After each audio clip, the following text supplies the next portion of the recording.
नमस्कार। कई दिनों से ये जो कोरोना के बारे में इतनी बातें हो रही है और आज के दिन में जो 4 दिनों से लॉकडाउन हो रखा है, इसके विषय में बहुत सारी बातें हो रही है।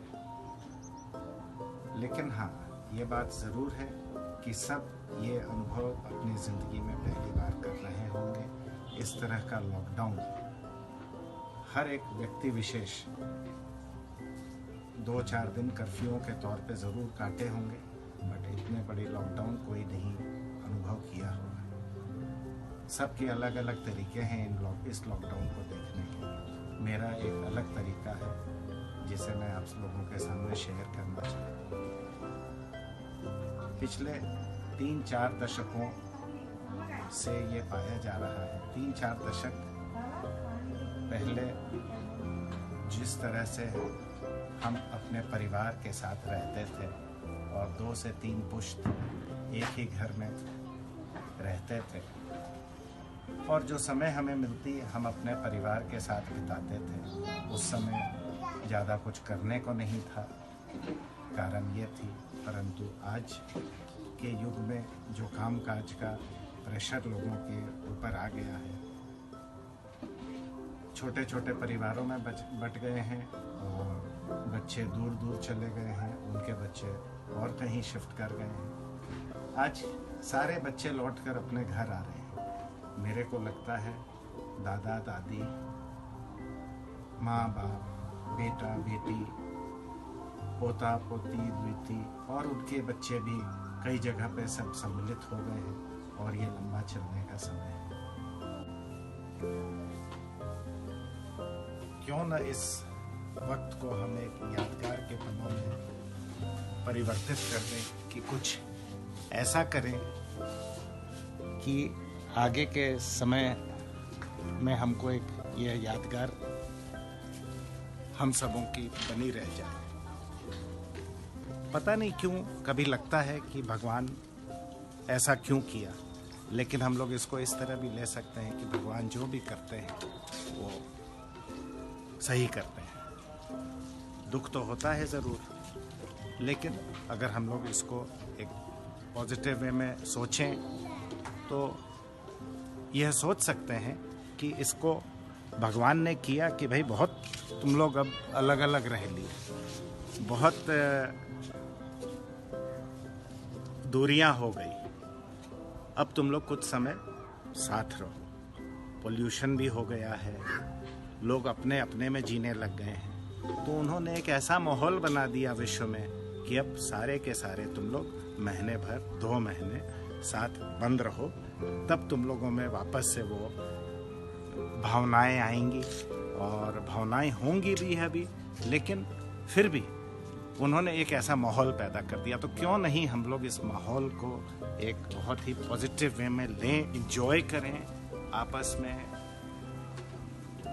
एक अच्छे गाढ़े रिलेशन बनाएं और एक अच्छे अनुभव और यादगार के तौर पर पूरे एनर्जी के साथ वापस जब शुरू करें जीवन, तो एक वापस नई ऊर्जा के साथ करें। मैंने ऐसा अनुभव किया है कई बार अपने जीवन में कि ऐसा मेरे संग क्यों हो गया, इतना खराब क्यों हो गया, भगवान ऐसा क्यों किए। लेकिन वाकई मैं बताता हूँ, वो अनुभव मेरे कुछ समय के बाद मैंने ऐसा किया कि भगवान जो किए सही किए, क्योंकि उसके बाद वही चीज़ मुझे बेटर वे में मैंने सामना किया। तो इसको भी हम लोग वैसा ले सकते हैं। जिनके यहाँ से जो लोग गए हैं वो वाकई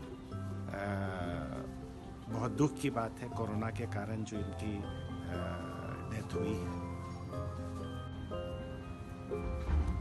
व्यापार, धन बेशक बहुत ज़रूरी है, लेकिन हम इसको ऐसे भी देख सकते हैं कि जान है तो जहान, और उससे ऊपर परिवार। तो आज हम परिवार के संग हैं, इसको ऐसे क्यों ना देखें। क्या ये धन से खरीद सकते हैं? ये समय, ये साथ नहीं। बड़े से बड़े लोग इस चीज़ को धन से नहीं अर्जित कर सकते। कि 1 महीने हम व्यापार, समाज, दोस्त हर कोई से दूर रह सके? बिल्कुल नहीं। मैं तो फिर चाहूँगा कि कुछ समय, घंटे 2 घंटे अपने दूर से जो व्यापार कर सके कीजिए, टीवी मोबाइल को कम इस्तेमाल कीजिए और ज़्यादा से ज़्यादा समय अपने परिवार के साथ बिताएं। आज के दिन में जो चीज़ लगता है, मेरे बेटे ने भी एक बहुत अच्छी चीज़ कही कि इसको एक ऐसे अनुभव के जैसे ले लें कि मैं रोज़ जो 21 दिन करूँगा उसको नोट करें।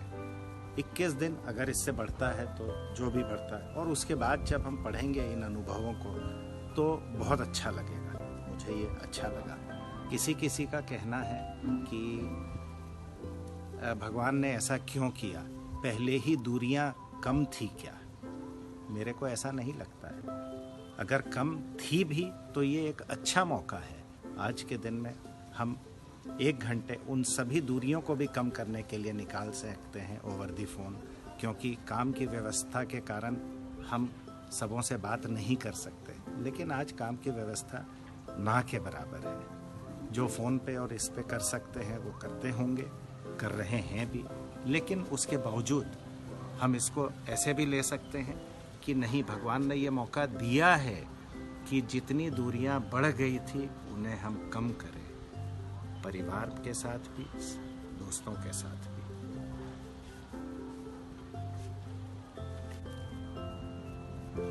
एक बात और मन में आती है जो मैंने भी अपने जीवन में भी अनुभव किया है, जनरेशन गैप।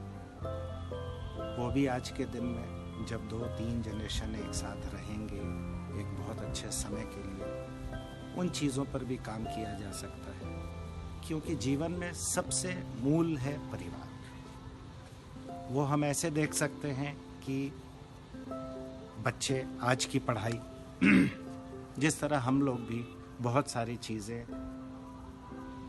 पहले ज़्यादा जानते होंगे, लेकिन जब माँ बाप कुछ बोलते थे तो हम लोग को लगता था ये हम लोगों को पता है, क्या करेंगे बात करके। लेकिन उनके पास हम लोग कुछ समय ज़रूर बैठते थे, बैठकर उनकी बातें सुनते थे, यह जानते हुए भी कि हम लोगों को इसकी जानकारी है।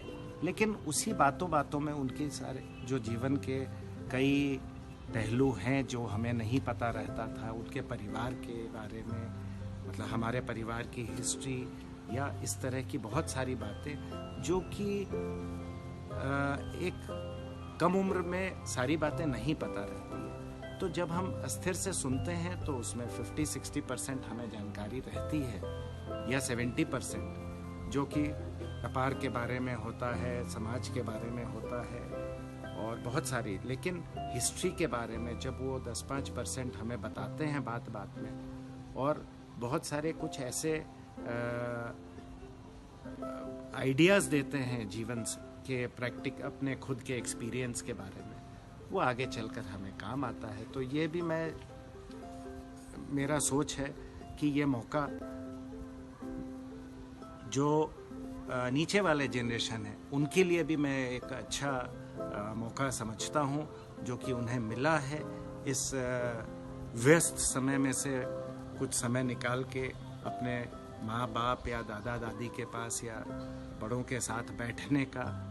अभी उसको मजबूरी समझ लें या अपॉर्चुनिटी, बट ज़रूर बैठिए ताकि उनके जीवन के एक्सपीरियंस, आपके परिवार की हिस्ट्री और इन सब चीज़ों से आप भली भांति आपको जानकारी मिल पाए। वो आगे चलकर भी आपको एक अच्छा अनुभव रहेगा आपके लिए। और मेरे को लग रहा है कि मैं बहुत लंबा समय आपका ले लिया हूँ। इसके साथ साथ कुछ आज के जो स्थिति परिस्थिति है, ये वाकई बहुत ही चिंता वाली बात है, और चाहूँगा कि आप लोग अपना ध्यान रखें। अगर कहीं घर से किसी आपात स्थिति में निकलना भी पड़ता है, ज़रूरी सामान लेने या कुछ, तो कुछ सामान अपने पास एक्स्ट्रा रखें ताकि जो लोग हमारे सेवा में जुटे हुए हैं दिन रात, जैसे कुछ फल, कुछ इस तरह की चीज़ें मैंने आज किया है। मैं पहले बहुत थोड़ा सा क्वांटिटी लिया था, फिर मुझे इतना मन से अच्छा लगा और मैं और लेता गया और पूरे कम से कम 10 किलोमीटर तक मैं सारी जगहों पे बांटता चला गया। एम्बुलेंस, रिक्शा वाले या जो भीख मांगने वाले लोग हैं, पुलिस, हर चौरस्ते पे जो है गाड़ियों वाले पुलिस, बहुत अच्छा लगा।